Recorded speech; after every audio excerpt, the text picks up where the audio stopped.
I do hours upon hours of research of everything that I'm going to say to make sure that it's as true as I can make it. And I speak to people in the White House, I speak to people in the Senate, the Congress, I speak to people in the intelligence services of both us and the United States, I speak to members of the Knesset, I speak to members of the State Department. And this information I'm going to tell you, you might say, I don't know, maybe he's a rabbi, as you know this stuff. I'm telling you stuff is true. In the middle of September 2024, we watched the greatest intelligence operation unfold. And a 27-year-old analyst, she sat behind a desk, and she's going through the data from the war after the war, and she's seeing the pictures of the bodies of the Hezbollah fighters that are coming in, and she notices that each of them, on their chest, above their hearts, wears a walkie-talkie. And she goes to her boss at the time, who was the division head, and she says to Yossi, she says, how great would it be if we could put a bomb inside each of those walkie-talkies, thousands of Hezbollah fighters. You just push a button, and they all have an explosive charge go over their hearts and kill them. They just drop dead right there. Most of our lives, when we suggest ideas to our bosses or to our teachers or to our administrators, and they're out of whack and they're not possible to be done, we're told that's not possible. And Mossad's ethos are different. It's a challenge. Okay, figure out how you're going to do it. So she created a shell company in Germany, which worked with a small company in Taiwan, which provided communications equipment to companies all over the world. They had a great online business. Thinky little store in Taiwan, but great online business. And the next time Hezbollah came around ordering walkie-talkies, this partnership, this shell company in Germany interrupted the supply chain and injected a little C4 into every single one of those walkie-talkies with a remote detonating device. Thousands of Hezbollah fighters wore them for 10 years. It's a little bomb on their chest that they were unaware of. Nasrallah Mashimo, the head of Hezbollah, at a certain point after 10 years, got paranoid about Israel eavesdropping on him and figured they were doing so through the walkie-talkies. And he ordered that Israel, being a high-tech country, Hezbollah would have to go low-tech to make sure that Israel could not interfere with their communications. So the most low-tech thing he could think of was a pager. No one had seen a pager for 15 years. You cannot go online and buy 20 pagers. You can't find them on eBay. Nobody has 20 pagers, let alone 5,000. Eavesdropping on this conversation, the Mossad agent, now 15 years later, tells her shell companies, we got to restock pagers, which is the equivalent today of saying we should restock rotary phones. You're like, that's crazy. Who in the world is going to buy this? So we got to have thousands available. 3 days later, the bet paid off. A request comes in for 5,000 pagers. We're all too happy to supply those pagers with a little C4 and a detonating device inside of them. And Hezbollah fighters are walking around on their waist with these pagers. After October 7th, Nasrallah sees what Yahya Sinwar Yamashimo was doing with his communications, and he had switched to no digital communications to make sure that Israel could not eavesdrop and was passing messages through the tunnels. And Nasrallah says, that's what we have to do. We have to do that. Nasrallah orders in 3 days' time for everybody to take their pagers, put them up in the closet next to the walkie-talkies, and they're going to go through handheld communications. Israel hears this and comes to Prime Minister Netanyahu and says, listen, you don't have to blow them all up, but if you don't do it now, it's never going to happen. They're never going to have these pagers. This is our only opportunity. It's use it or lose it time. Prime Minister Netanyahu orders on a Tuesday at 2:30 p.m. One page goes out to all the members of Hezbollah that have these pagers. It's over 5,000 people. Hold the pager up against like as close as possible to your eyes. Push 2 buttons simultaneously, and the classified message will appear. The reason Israel was doing that was to get it as close as possible to their brains. Not everybody, if you remember the famous video of the bomb that went off in the grocery store, not everybody answered the page. Israel blew up all the pagers. Only 42 people were killed by them, but over 3,000 fighters were taken off the battlefield that day, injured beyond the ability to fight ever again. How many Israeli soldiers were in operation on that battle? 0. The next day, you got to imagine that night, as one intelligence officer told me, he said, it's not that nobody else has ever done something like that before, it's that it's beyond the imagination of any intelligence service to even put something like that into play. They come back the next day to the Mossad headquarters. When they turn on the live stream from their drones and of the Lebanese news and see at the funerals that Nasrallah has ordered the remaining fighters to put the walkie-talkies on so that he could communicate with them, you got to imagine that was the Hava Nagila moment where they all start dancing and looking for the old detonator. And they blew it up. And 25 more fighters died on the spot. I was watching the funerals and saw the bombs going off and wondering to myself, who in the world is blowing up Hezbollah funerals? It was us. Tuesday afternoon, the first wave goes. Wednesday afternoon, the second wave goes. Thursday was the greatest of the days, because Thursday, Nasrallah ordered that the 20 remaining commanders, high-ranking people within the Hezbollah organization, do not use any form of technology, but rather get together in person at a certain apartment. 3 F-15s took off from Ramat David Air Force Base and planted 3 missiles straight through a window into their meeting and took out the 20 commanders. Tuesday, Wednesday, Thursday, Hezbollah is no longer a threat to the state of Israel, to the Jewish people. How many soldiers did we lose?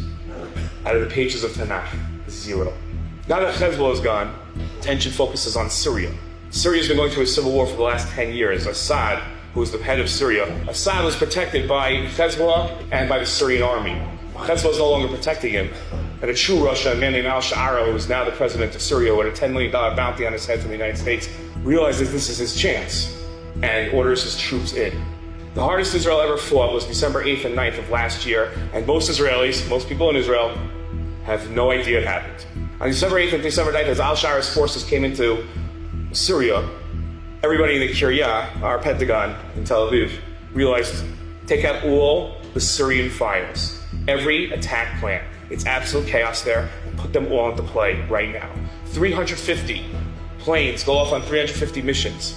That, over the course of 48 hours, we bombed every single Syrian Air Force jet. None remained. We bombed every single Syrian Navy boat. None remained. We killed every single general and assassinated them. None remained. We killed every single nuclear scientist working on their nuclear weapons program. None remained. We killed every single chemical scientist working on Syria's chemical weapons, which they had and don't remain anymore, and they don't remain anymore. We killed everybody, took southern Syria for ourselves as a buffer zone. And how many soldiers fell in those battles as we raced across Syria, bombing them and assassinating their people?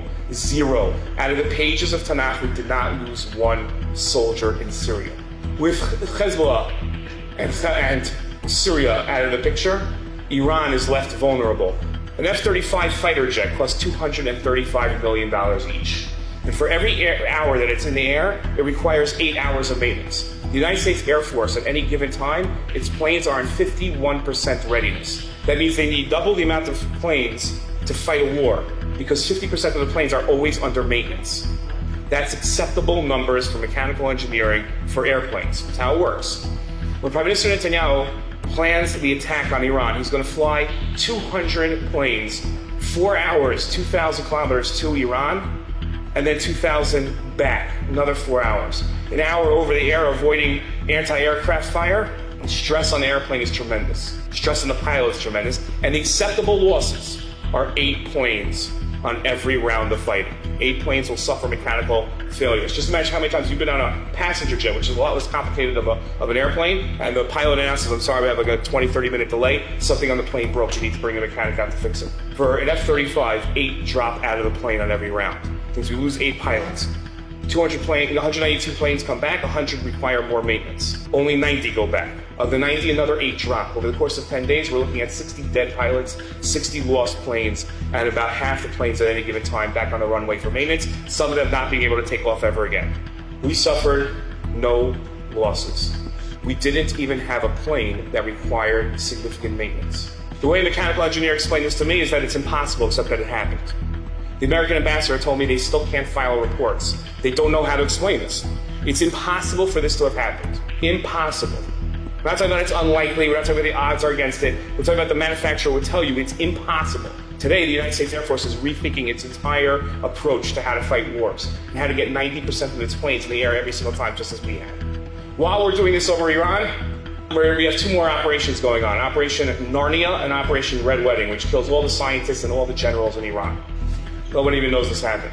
We had soldiers everywhere. We had a base in Iran for years producing drones. In Iran, we had soldiers. It's amazing to think about how we did this. How many soldiers did we lose in the attacks on Iran? 0. The news put out a story, the Israeli news, because it's censored, that most of the missiles that came in from Iran were blown up by Iron Dome, by David Sling, or by Arrow. It's not true. They landed. And they landed hard. Our office, Nefesh B'Nefesh, we had a missile land across the street from us in Tel Aviv. Our office was out of commission for 2 months and needed 2 months worth of renovations. That's how hard these missiles hit.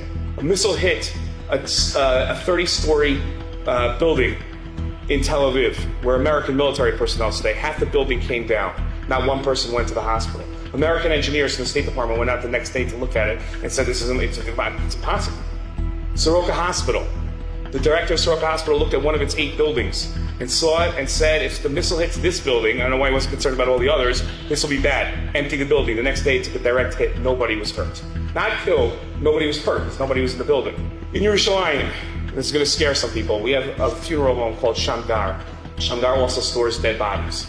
Shamgar was ordered by the Israeli government on Friday morning after the Thursday night attacks to order extra freezers for tens of thousands of bodies from Jerusalem. The American government told me the expected losses on the Iran attack back at us, listen, between 80 and 100,000 Israelis dead. 80 to 100,000. That's a lot of us. The Iran war, on the attack back against us, we lost less than 40 people. Can't explain that. February 20th, 2025, everybody knows what happened that day? That day, we should be saying Hallel, probably not based on the English date, but on the Hebrew date. So 9 o'clock that night, when 3 buses blew up in a parking lot in Bat Yam, and a woman found a bomb under her seat in another bus, and all the buses in Israel were told to pull over, and one more bomb was found. When you build a bomb, you gotta be really careful, because you make a mistake, and that's the end of you. The plan, 5 buses would blow up in downtown Tel Aviv, and they would kill 1,000 Jews, injure thousands more. Can you imagine another October 7th? But they made a mistake, an inexplainable mistake. Make it once, I can understand, but they made it 5 times in a row. And they set the bombs for instead of 9 a.m. for 9 p.m. So when they blew up, nobody was injured. Inexplainable. The last story I'm going to share with you, that they found Sinwar's plans. Yahya Sinwar was the head of Hamas, and they found his plans. And the plans were for the October 7th attack not to be on October 7th, but to be a coordinated attack. And listen very carefully to this. The coordinated attack was supposed to be Hamas doing what it did, Hezbollah firing 50 to 100,000 rockets at northern Israel and coming across the border, and Iran firing its ballistic missiles at us. Palestinians in Yehuda Shomron would have rebelled, would have gone town to town murdering. We would have had, at best, millions of dead Jews, and still had our country. That's best case scenario. Expected scenario from that plan is there's no state of Israel. There's millions of dead Jews and millions of Jews being held hostage. What happens after that? Our nightmares can't fathom. For reasons we'll never know, Sinwar jumped the gun and went early without telling Hezbollah and Iran. And what should have been the end of us turned out to be an amazing Yeshua, an amazing salvation. Every single thing that we've had, every salvation, whether it's Hanukkah, Jews in Mitzrayim, Jews were killed. And we lost people. In modern times, the Yom Kippur War victory, the 6-Day War, 1948, we lost 1% of the Jewish people in Israel. There's always loss, but there's also tremendous Yeshua. What we've experienced the last 2 years, we can't fathom it because we're in it. It's hard for us to see it. But we've experienced the greatest miracles that we've seen in centuries. Ask yourself of the stories that I've told you tonight. If the Chashmonaim would come back in time and they would hear this talk tonight, would they not say, we're jealous of you? We took out 1 army. You took out 7.